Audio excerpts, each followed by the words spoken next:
Commercial করার যে পদ্ধতি আছে সেটা কি মানা হয়েছে?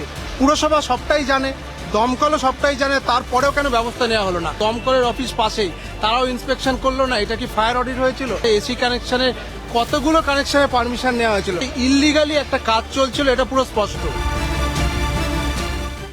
আমরা এই মুহূর্তে এই সময় টিম সকলে উপস্থিত রয়েছি।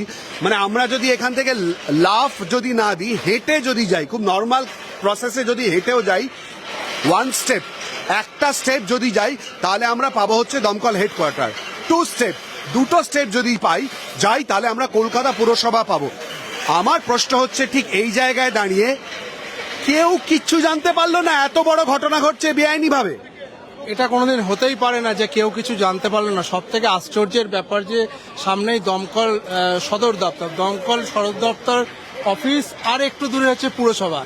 এভাবে ইললিগালি যেখানে একটা রেসিডেন্সিয়াল কমপ্লেক্স, সেখানে কমার্শিয়াল করা হলো এবং কমার্শিয়াল থেকে এতগুলো এসি কানেকশন দেওয়া হলো। সেই এসি কানেকশনে কতগুলো কানেকশনে পারমিশন নেওয়া হয়েছিল সেটা দেখার কেউ থাকলো না, পুরসভা কেউ দেখলো না। এবং দমকলের অফিস পাশেই, তারাও ইন্সপেকশন করলো না? এটা কি ফায়ার অডিট হয়েছিল? এখনো পর্যন্ত দমকলের তরফ থেকে কোনো কিছু স্পষ্টভাবে জানানো হয়নি। ফলে যে এখানে যে ইললিগালি একটা কাজ চলছিল এটা পুরো স্পষ্ট। তার বলি হয়েছে আপাতত 9 জন। কিন্তু এখানে আমরা কথা বলে এই সময়ের টিম আমরা যেটা জানতে পারলাম, প্রত্যেকেই, অনেকে চিকিৎসার জন্য এসছে, অনেকে আবার এখান থেকে কলকাতা হয়ে কাশ্মীর যাওয়ার পরিকল্পনা ছিল। আর একটু হলেও হয়তো ওই দম্পতি প্রাণে মারা যেত। এরকম আমরা অনেক ইনসিডেন্ট দেখতে পাচ্ছি কলকাতা শহরে। পরপর এরকম ঘটনা ঘটছে, যখনই ঘটনা ঘটে তখনই বলা হয় ফায়ার অডিট হবে। কিন্তু দমকলের সদর দপ্তরের পাশে কেন ফায়ার অডিট হলো না, তার প্রশ্নের কোনো জবাব দিতে পারছে না। দমকলের যিনি ভারপ্রাপ্ত এখন ডিজি দায়িত্বে আছেন, তার কি স্টেটমেন্ট, আমরা সেটা জানার চেষ্টা করব। কলকাতা পুলিশের তরফ থেকে একটা প্রাথমিক রিপোর্ট দেওয়া হয়েছে, কিন্তু সেই রিপোর্টে স্পষ্টভাবে উল্লেখ করা হয়নি এখানে কার দোষ, ফায়ার অডিট আছে কিনা, অগ্নি নির্বাপন ব্যবস্থা ছিল কিনা, এই সব কিছু এখন প্রশ্নের মুখে পড়ে আছে। আশপাশের যে হোটেলগুলো বেশিরভাগই 30 বছর আগে, 20 বছর আগে পর্যন্ত রেসিডেন্সিয়াল ছিল, সেইখানে কিন্তু রেসিডেন্সিয়ালটা হাফ কমার্শিয়াল করা হয়ে গেছে। এবং এদের যারা কমিটি, অনেকে থাকেন, এর যা কমিটি হচ্ছে তাদের মধ্যে দীর্ঘদিন ডিসপিউট আছে।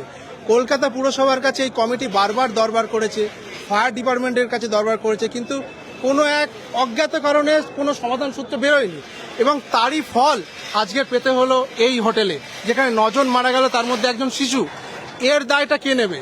এখানে যারা আবাসিক আছে তারা প্রশ্ন তুলছে। তারা বারবার কমিটি করেছে এবং বলা হয়েছে যে একটা রেসিডেন্সিয়াল বিল্ডিংকে কেন কমার্শিয়াল করা হলো, এবং কমার্শিয়াল করার যে পদ্ধতি আছে সেটা কি মানা হয়েছে? পুরসভা সবটাই জানে, দমকলও সবটাই জানে, তারপরেও কেন ব্যবস্থা নেওয়া হলো না? তাহলে প্রশ্ন উঠছে যে মৃত্যু হলে তবে কি ব্যবস্থা হবে? মৃত্যু হলে তবে কি ফায়ার অডিট হবে? এরপরে আবার হয়তো দেখা যাবে যে 6 মাস পরে আবার এইখানে হোটেল রমরমিয়ে চলছে। এর দায়টা কে নেবে? শুধু এই ঘটনা না, আমরা যদি আরো আশপাশের জায়গায় যাই, কর্পোরেশনের আশপাশে, সেখানেও একই জিনিস দেখব। 4টে রুম নিয়ে এইখানে একটা হোটেল তৈরি করে দেওয়া হচ্ছে এবং এক একটা রুমের সাইজ 10 বাই 12। আমি একটু আটকাচ্ছি তোমায়, একদম গুরুত্বপূর্ণ কথা বলেছো। এই রুমের যা সাইজ ছিল সেটাকে আবার ভাগ করা হয়েছে, ভাগ করে তার ভেতর আবার আলাদা রুম তৈরি করা হয়েছে। ইন্টারেস্টিং একটা বিষয় আছে, এই রুমগুলো ঘন্টা হিসাবে ভাড়া দেওয়া হয়।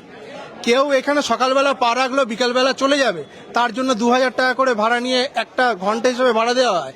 এবং একটা বিপজ্জনক পরিস্থিতিতে, না আছে ভেন্টিলেশন, না আছে ফায়ার অডিট সিস্টেম, না অগ্নি নির্বাপন ব্যবস্থা, ঘন্টা হিসেবে ভাড়া নিয়ে একটা মৃত্যুপুরীতে রাখা হয়। আজকের এটাই প্রমাণ করলো এখানে যারা থাকবে তারা মৃত্যুপুরীতেই থাকবে। এবং দুর্ভাগ্যজনকভাবে 9 জন মারা গেছে, কিন্তু 80 জনকে রেস্কিউ করা হয়েছে। যদি 80 জন যদি স্টাক হয়ে যেত, তার দায় কে নিত? কলকাতা শহরের সব থেকে ম্যাসিভ ইনসিডেন্ট হতো এই হোটেলের ইনসিডেন্ট।